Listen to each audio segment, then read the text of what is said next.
Oh, I was on Fox News as well. Let's take a look. Oh, shit. They lost because they were, Democrats say they lost because they were scared of their donors.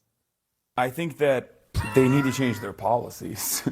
It's a policy thing. Yes, it's 100%. By the way, the woman on screen has once called me a terrorist sympathizer. Wait, but she seems like she's using you as like cannon fodder. But yeah, now that I'm on the Dems, they like it. Oh, dude, they need to change their policies. Wait, my uncle's gonna. It's a policy thing. Yes, it's 100% a policy. I'm gonna thing. get so many. Which is the boring I'm gonna answer. get glazed at Although Thanksgiving. it would be very. For knowing Hasan Piker. She called me a terrorist supporter way back in the day when she was attacking Well, let's AOC. see. Hold on. There's still 45 seconds left in the video. There's plenty of Self-serving time for me to say, I'm the left's Joe Rogan. The Democratic Party should give me millions of dollars. That's not going to solve this problem. What will solve this problem is if the Democratic Party actually adopts real left-wing economic populist messaging instead of purposely avoiding that stuff because they're terrified of upsetting their corporate donors. Left-wing pop. I mean, man, this list of excuses is getting longer than Hillary's infamous scroll of scapegoats.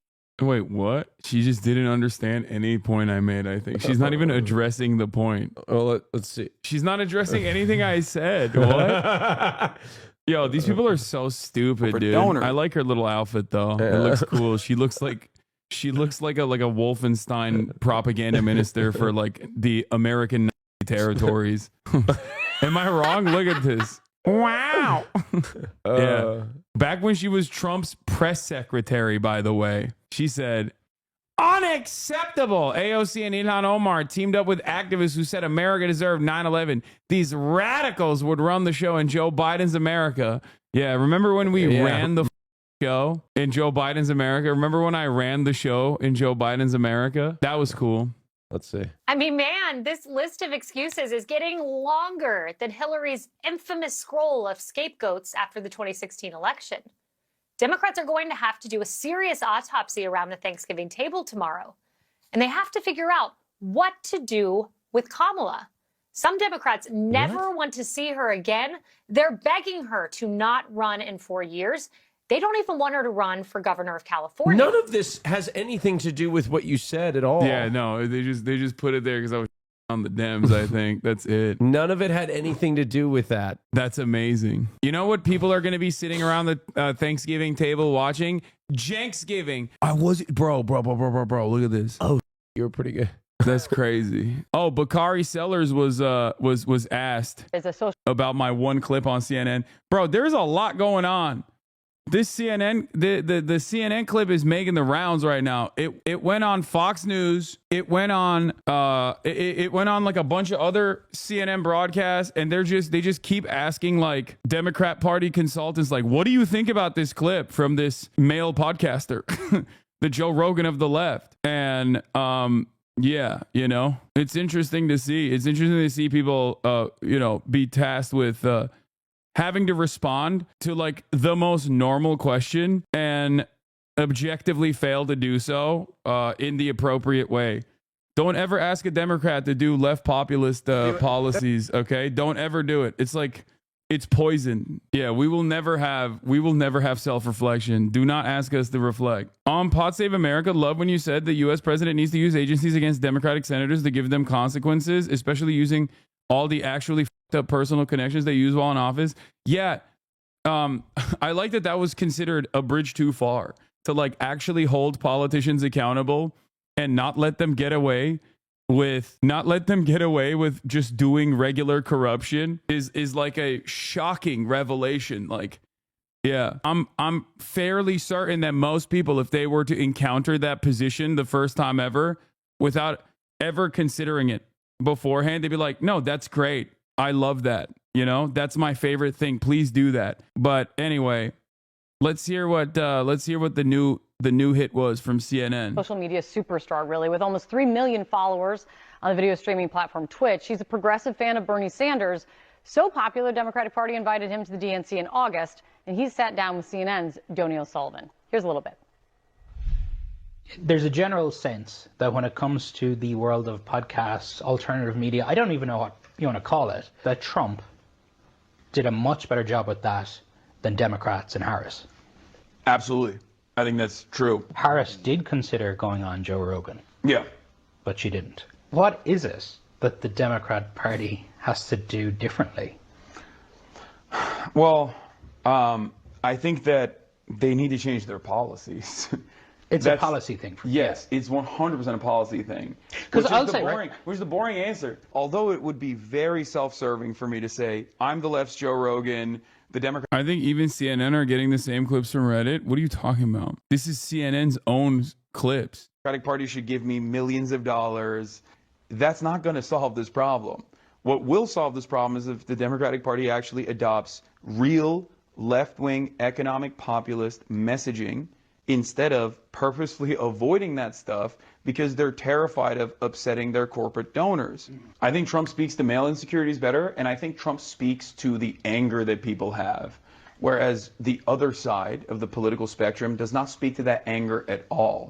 Joining us right now, CNN senior political commentator Bakari Sellers and Lance Trover, the former spokesperson for Doug Burgum when he was running in the... Burgomaniacs, rise up. Oh, if he only knew. If he only knew how much of a burger head I was, you know what I mean? If he only knew that I was a burgomaniac. Republican presidential primary. It's good to see you guys. Thank you. Bakari, what do you think of all that? What Hasan Piker was telling Donnie? I wish he was paying attention. I mean, it's patently absurd. Yeah, he's right. I wasn't paying attention. I don't know what I'm talking about. Well, it seems to me like Bakari Sellers is not a fan of mine. To say that he wishes that Kamala Harris would adopt some populist economic policies. Was he talking about the fact that she wanted to build 3 million new homes? That you misunderstood, my friend. You and I have very different understandings of what left populism looks like. If you think a private-public partnership and deregulating the housing sector is left economic populism, well, that's why you keep losing, Bakari. That's why the party keeps losing. It's not I that hasn't been paying attention. It's you, my friend. Nah, that's fine. That's fine. We should just keep doing this over and over again. Honestly. Yeah, that's good. This is good stuff. With housing tax credits, or was he talking about the child tax credit or the earned income tax credit? I like that everything that he suggested is a tax cut, by the way. This was another thing that I mentioned in my conversation with Pod Save America with John Lovett, where I was like, when you think about it, when you think about where the Democratic Party is now and the economic messaging that they have 40 years ago, like, this would be considered the right-wing position. That's what's so crazy about it. Like, it's all tax credits and deregulation. Is all tax credits and deregulation is tax cuts. Like, that is crazy. That's crazy that this is like, you don't understand. Kamala Harris is talking about the opportunity economy. That's left populism. It's like, no, it's not. And the reason why these guys, I can't tell if Bakari Sellers here is just like genuinely lying on purpose. Like, he knows better, but he's still lying. Or if he's just oblivious because he has never encountered someone in his immediate vicinity that goes, what are you talking about? Like, no one thinks this is cool. I mean, the economic policies that she laid out were numerous. And she was the one who actually put forth policy plans. She put forth policy plans for African-American males. She put forth policy plans for Hispanic voters. So, I mean, I find it really troubling. Yeah, he didn't understand it. That's great. Okay. Yeah. She put forth policy plans for African-American voters. Like, dude, that shit doesn't work. It literally failed. What's wrong with you? Hey, Central Committee, thank you for the raid. Hope you had a good stream, brother. I love that. I love that he's like, what are you talking about? Excuse me, tax credits for black men with cryptocurrency accounts?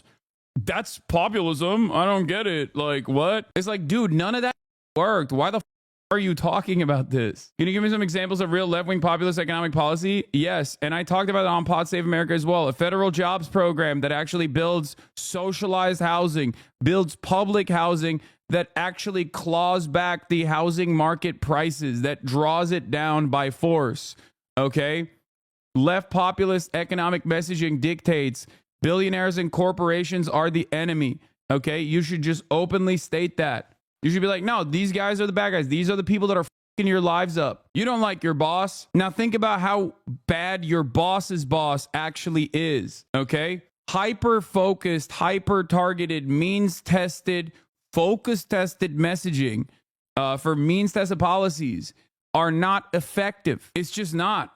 Nobody cares. Nobody understands it. You look like a boring, nerdy loser when you talk about that. Universal programs, universality is the key principle here. Okay, Bakari Sellers is a former, somewhat progressive guy who just took a bag and went and had his like very open heel turn as always. Classic. Economic policies that she laid out were numerous, and she was the one who actually put forth policy plans. She put forth policy plans for African American males. She put forth policy plans for Hispanic voters.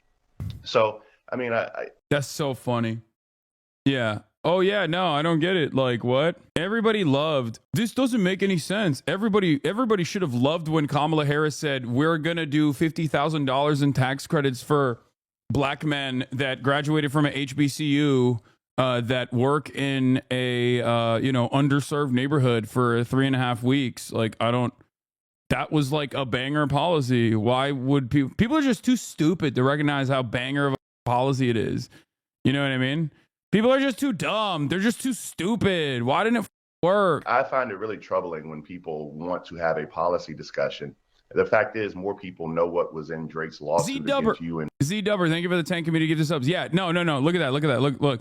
The ultimate point here is people are too stupid. They just know about like Drake's lawsuit more than they know about Kamala's policies. When people want to have a policy discussion. The fact is, more people know what was in Drake's lawsuit against UMG, and they've actually studied that more than they studied Kamala Harris's policy proposals on social media. So I don't really want to hear a conversation about she should have put forth more economic policy proposals. Let me at this man. We are the expert losers. I know. Ay. I'm going to say Bakari's response to me is a perfect distillation of why Dems lose. He thinks 50K in tax credits for startups in the opportunity economy and a private-public partnership for building 3 million units of housing is left populism. He then implies the voters are too dumb to pay attention. Yeah. Tax cuts for transnational black men. Yeah. That's what we're going to do. We're going to prosecute transnational gangs. Prem looked through some of the comments, says many comments, including from Pod State fans, praising them for inviting us on, saying he's articulating things they've long felt, plus expressing contrasting frustration with the convo with the top Harris staff.